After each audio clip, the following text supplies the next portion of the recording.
Salut à tous, Kwame Sport. J'espère que vous allez bien, peu importe l'heure et l'endroit où vous regardez cette vidéo.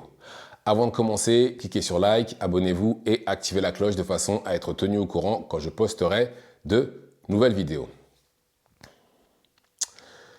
Les chiffres du pay-per-view de l'événement le Terence Crawford à Los Angeles, vous savez la card Riyadh Season qu'il y a eu la semaine dernière, sont tombés.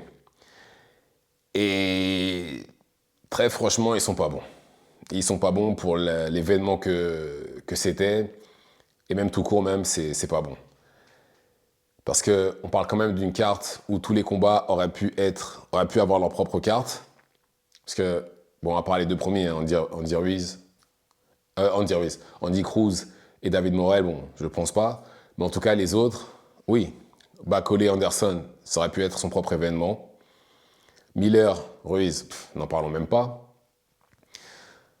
Pitbull Cruz contre Valenzuela, deux Mexicains l'un contre l'autre, sûr et certain. Et Terence Crawford qui lui-même est justement une star de la boxe, clairement. Ça aurait pu avoir sa propre... Enfin, même si c'était sa carte, mais il aurait pu mettre des personnes moins importantes en dessous de lui. Et en plus de ça, il y avait Eminem qui a fait un concert. Eminem a fait un concert entre le combat de Pitbull Cruz et celui de Terence Crawford. Il y a eu un concert d'Eminem. Je ne sais pas si vous vous rendez compte des moyens qui ont été mis en œuvre pour pouvoir assurer justement le succès de cette carte. Ça n'a pas marché. Là, apparemment, les Saoudiens ont perdu 10 millions de dollars. Bon, après, voilà, on parle des Saoudiens, on parle de gens qui sont milliardaires ou pas spécialement loin. Donc, pour eux, c'est un grain de sable dans l'océan, mais quand même, je pense que malgré que ce soit un grain de sable dans l'océan pour eux, je pense qu'ils auraient quand même aimé prendre quelques millions de dollars. Sachant que c'est leur première carte aux États-Unis, ça ne me choquerait pas qu'ils ne reviennent pas, qu'ils maintiennent les événements chez eux uniquement. Ça ne me choquera absolument pas.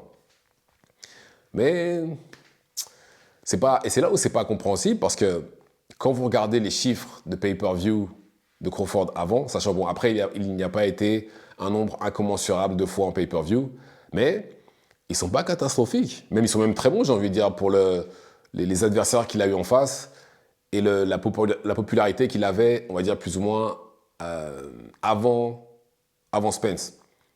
Il était populaire, on va dire surtout parmi les gens qui suivent la boxe. C'était pas une superstar comme... Une superstar, en fait, c'est une personne qui a du succès dans son domaine, mais qui pourrait avoir du succès absolument partout. Comme, par exemple, je pense que là, bon, oui, Ryan Garcia, par exemple, lui, c'est une superstar. Bon, même s'il n'a pas eu de titre en boxe, mais voilà. La preuve, maintenant qu'il est suspendu, là, il s'est même essayé au stand-up. Bon, ça n'a pas marché parce que, pour vous dire, monsieur a décidé de faire du shadowboxing. vu qu'il s'est retrouvé en galère, il a commencé à faire du shadow. Et qui d'autre encore Floyd Mayweather, par exemple. Floyd Mayweather, demain, pourrait devenir, je sais pas, je pense même qu'il pourrait se lancer dans... Bon, après, je pense pas qu'il le fera, mais je pense qu'il pourrait se lancer dans la politique, par exemple, essayer de devenir gouverneur d'un État aux États-Unis. Vous voyez, Pacquiao, bah, voilà, Pacquiao, il joue au basket, il a sorti des CD, il a fait plein de choses comme ça. De là où il y a, pareil, il a sorti des CD. Et même dans d'autres domaines, par exemple, Kobe Bryant, il me semble qu'il a sorti un album aussi. Enfin bref. Ce que je veux dire, c'est que Terence Crawford, c'est surtout une star dans la boxe et pas à l'extérieur. Et malgré ça, il a quand même de très bons chiffres. Parce que, en moyenne, ses pay-per-view tournent aux alentours de... Il a 500 000. Et il a fait 500 000 contre Postol. Et Postol, c'est pas une star du tout. Ça ne l'a jamais été. Ça ne l'a jamais été. Et pourtant, il a réussi à faire 500 000 pay-per-view avec lui. Pour vous dire.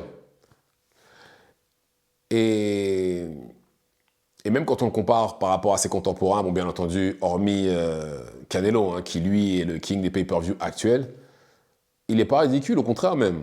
Bon, après, il a été que 4 fois en pay-per-view, ça veut forcément dire que le reste de ses combats ne méritait pas d'être en pay-per-view. Appelons un chat un chat, on met quelqu'un en pay-per-view quand on sait que ça va rapporter de l'argent. On mise pas, on n'investit pas à perte, pour perdre, non. Et même Bob Arum l'avait dit, il avait dit lui-même que tout l'argent qu'il a perdu avec Terence Crawford, il pourrait construire une maison. Pour vous dire à quel point il a perdu de l'argent avec lui.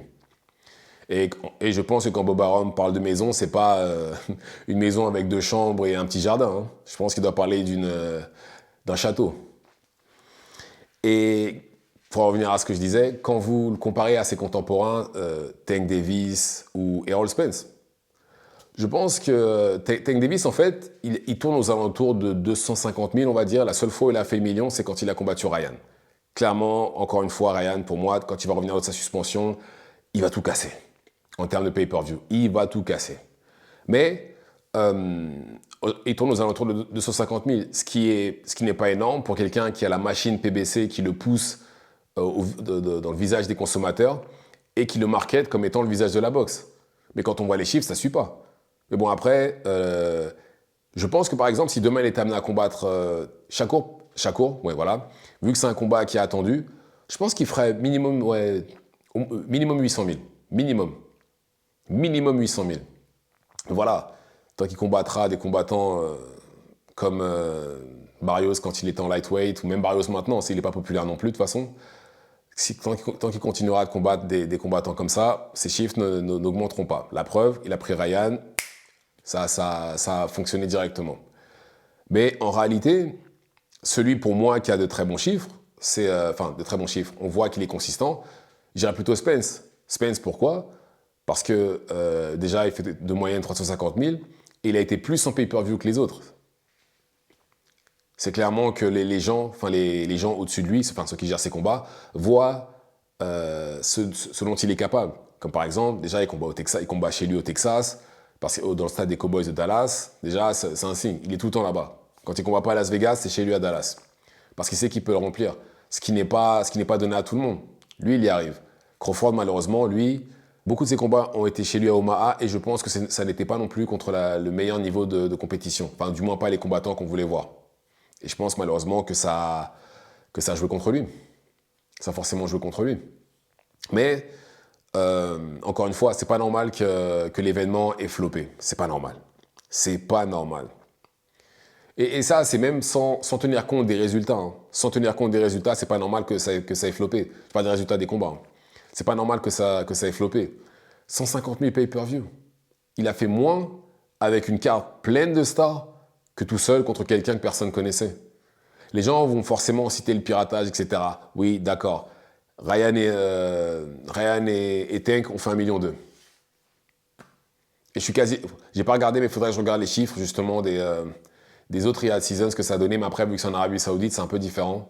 Et vu que là, c'est la première à Los Angeles, sur le sol américain, ça pourrait être différent. Mais dans tous les cas, c'est pas normal que ça ait floppé comme ça. C'est pas normal. Vraiment pas. Et que voulez-vous ? J'espère que... Là, ça me paraît compliqué en fait, parce que là, si avec une carte aussi bien, il arrive à faire si peu, qu'est-ce que ça va être son prochain combat ?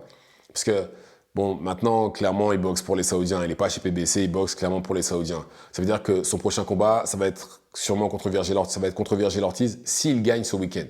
S'il gagne ce week-end. Donc... Virgil Ortiz n'est pas spécialement connu non plus. Bon, certes, mexicain, dur, etc., il n'y a pas de problème. Mais c'est pas en termes de popularité, c'est pas Canelo, c'est pas Ryan Garcia, c'est même pas Pitbull. Ouais, c'est même pas Pitbull, qui lui est très populaire parmi les aficionados. Bon, bien entendu, il a jamais été champion non plus. Donc, je pense que ça va être compliqué. Là, je vois pas ce qu'ils peuvent faire de plus. À moins qu'ils mettent Fury Usyk 2 sur la même carte, Bako Lezeng, qui l'autre encore je sais pas, Shakur et Tank tout ça sur la même carte. Je vois pas comment ce serait possible. Je vois pas comment ce serait possible pour lui de justement l'atteindre, on va dire, le million une deuxième fois. Parce que encore, lui aussi, enfin, la seule fois où il a atteint le million, c'est quand il a combattu Spence. Mais bon. C'est... Très franchement, je trouve ça bizarre qu'il soit pas populaire et même que pas plus de ses combats n'aient été en pay-per-view, parce qu'on parle quand même de quelqu'un qui a mis KO tous ses adversaires en welter. Je crois que jusqu'à Madrimov, il était à peut-être une dizaine de KO, d'affilée. Et je sais pas, je comprends plus que quelqu'un comme Stevenson ne soit pas en pay-per-view parce que clairement les gens n'apprécient pas son style. Mais là, Crawford, il a mis KO c'est au moins ses 10 derniers adversaires avant Madrimov. Donc je vois pas ce qu'il peut faire de plus là. En plus, même après, en termes de personnalité, c'est pas quelqu'un qui parle beaucoup non plus.